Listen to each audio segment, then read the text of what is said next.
There's hardly anything better than lying at anchor with your boat, especially when the weather is as good as it is here off the coast of Mallorca and the water is crystal clear. But the real home of most yachts is a berth in a sheltered marina. We will now show you how to moor and unmoor a sailboat and how to handle the mooring lines.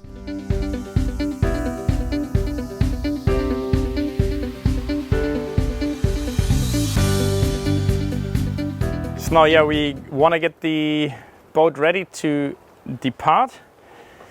Currently in our box, so we're quite squeezed in between starboard and port. There are other boats on their own moorings. We don't have a finger.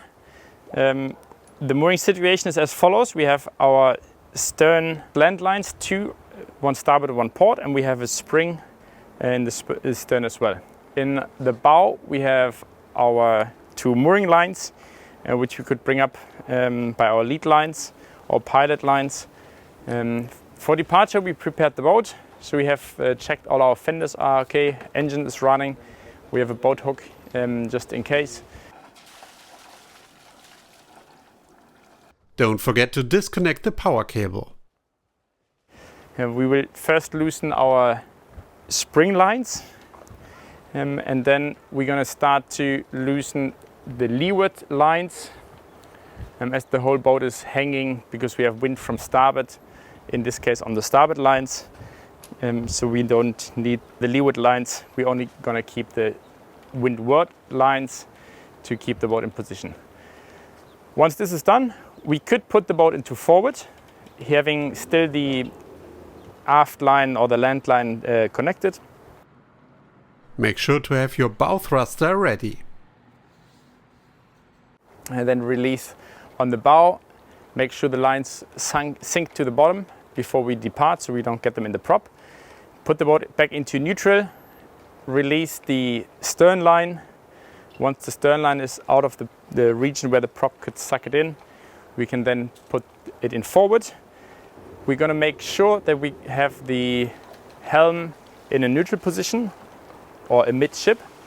So we're going to go straight out without leaning starboard or port to not scratch the neighboring boats.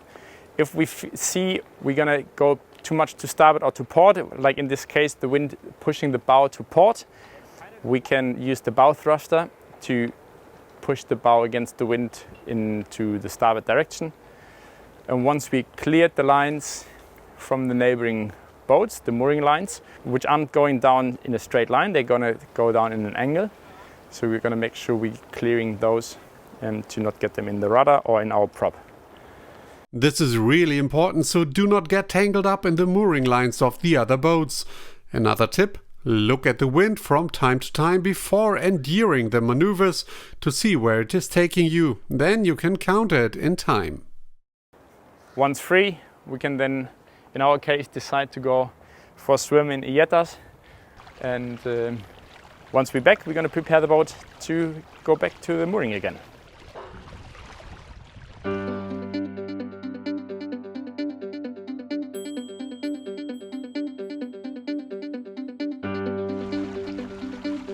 So exciting day on the water.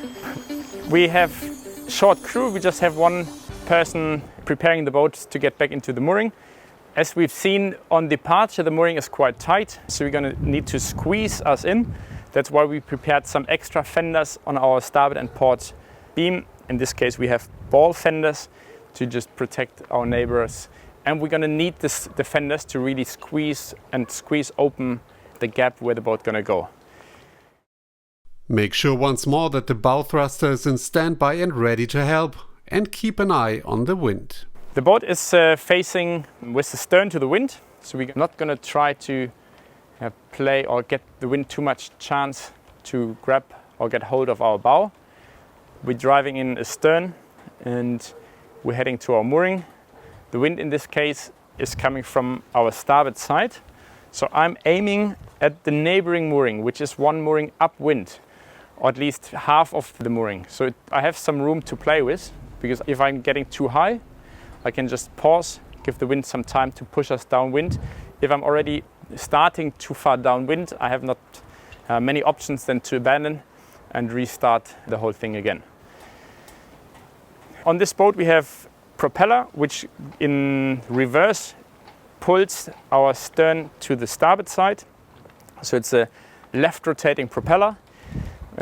In this case, as we have to turn in over our port side, it's not going to help us, but we still can make use of it. So when taking a turn into our mooring, as long as we moving, we have quite some momentum on the rudder, so we can use the rudder. And in case we have to move starboard or right, we can use the prop wash to push us in the right direction.